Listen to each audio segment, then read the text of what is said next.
दिल थाम कर बैठिए दोस्तों, मंत्री जी हमारे बीच आ चुके हैं। अब वो एक बार फिर रावण को तीर मार कर हर साल की तरह बुराई पर जीत हासिल करेंगे।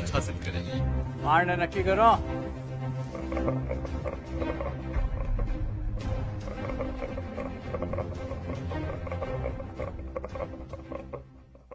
तू मारेगा मुझे?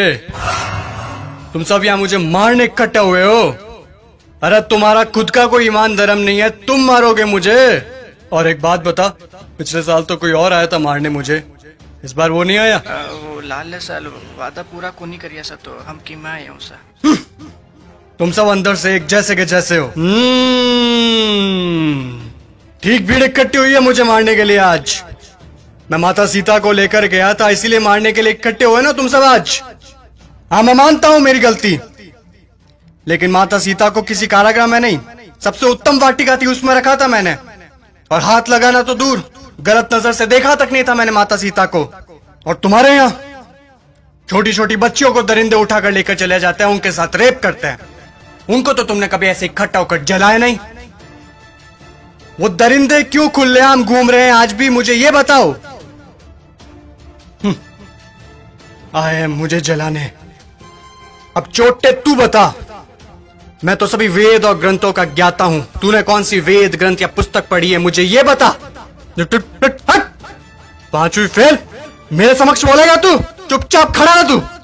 देख, मुझे ना केवल संगीत का शौक है, बल्कि सभी रागों का, सुरों का और वाद्य यंत्रों का ज्ञान भी है। तुझे क्या ज्ञान है वाद्य यंत्रों के बारे में? ये मारने आया है मुझे।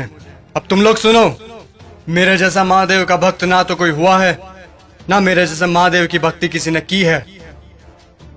और तुम लोग, तुम्हारा भी कोई जमीर नहीं है।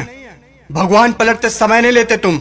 काम हुआ तो ठीक, तो चलो महादेव के पास, हुए तो चलो महादेव के, नहीं हुए तो चलो इस बार बालाजी के चलते हैं। क्या हुआ? गुस्सा आ रहा है मेरे ऊपर? तुम लोग मेरे बारे में क्या सोचते हो मुझे कुछ फर्क नहीं पड़ता, लेकिन एक बात कान खोल के सुन लो, मैं चाहे कैसा भी हूं, लेकिन तुम्हारी इस मंत्री जैसा कदापि नहीं हूं मैं। मेरे राजपाट में जनता प्रसन्न रहती थी, खुश रखता था मैं उन्हें। इसकी तरह पटाखों की चोरी कभी नहीं की मैंने। बोलूं, बता दूं सभी को, ये दुष्ट, ये तुम्हारा मंत्री दुष्ट एक नंबर का, ये कागजों में लिखता है कि रावण दहन के लिए 50 पेटी पटाखों के लगे, और लगा था 5 भी नहीं है, ये सब इसके घर पे जा रहे हैं। और तुम लोग क्या कहते हो? बुराई पर अच्छाई की जीत। कहां हुई, कहां हुई बुराई पर अच्छाई की जीत? जब तक तुम्हारे मन में चोरी, गद्दारी, लालच, वासना, द्वेष, अहंकार जैसी भावनाएं जीवित है, बुराई कैसे मरेगी? बुराई मर ही नहीं सकती। तुम लोग मुझे खत्म करने आए हो ना?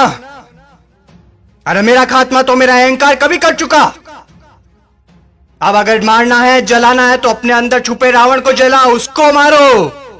सच्चाई और अच्छाई को अपना लो, बुराई अपने आप खत्म हो जाएगी। और अगर तुम मुझे जलाने के उद्देश्य से ही आए हो, तो मैं तुम्हें बता दूं कि सिर्फ छोटे बच्चे ही आज की तारीख में मुझे जला सकते हैं, क्योंकि उनके अंदर चोरी, गद्दारी, लालच, घृणा, वासना, द्वेष, अहंकार जैसी भावनाएं नहीं है। असल में वही हैं ईश्वर का स्वरूप। ए लड़के, लगा दे आग फिर से, जला दे। अगले साल फिर आऊंगा मैं जलने के लिए, लेकिन अगले साल मैं देखूंगा कि आप लोगों ने अपने अंदर के रावण जलाए या नहीं। खुश हैं अभी आप सब? एक बार फिर से आपका रावण जल रहा है।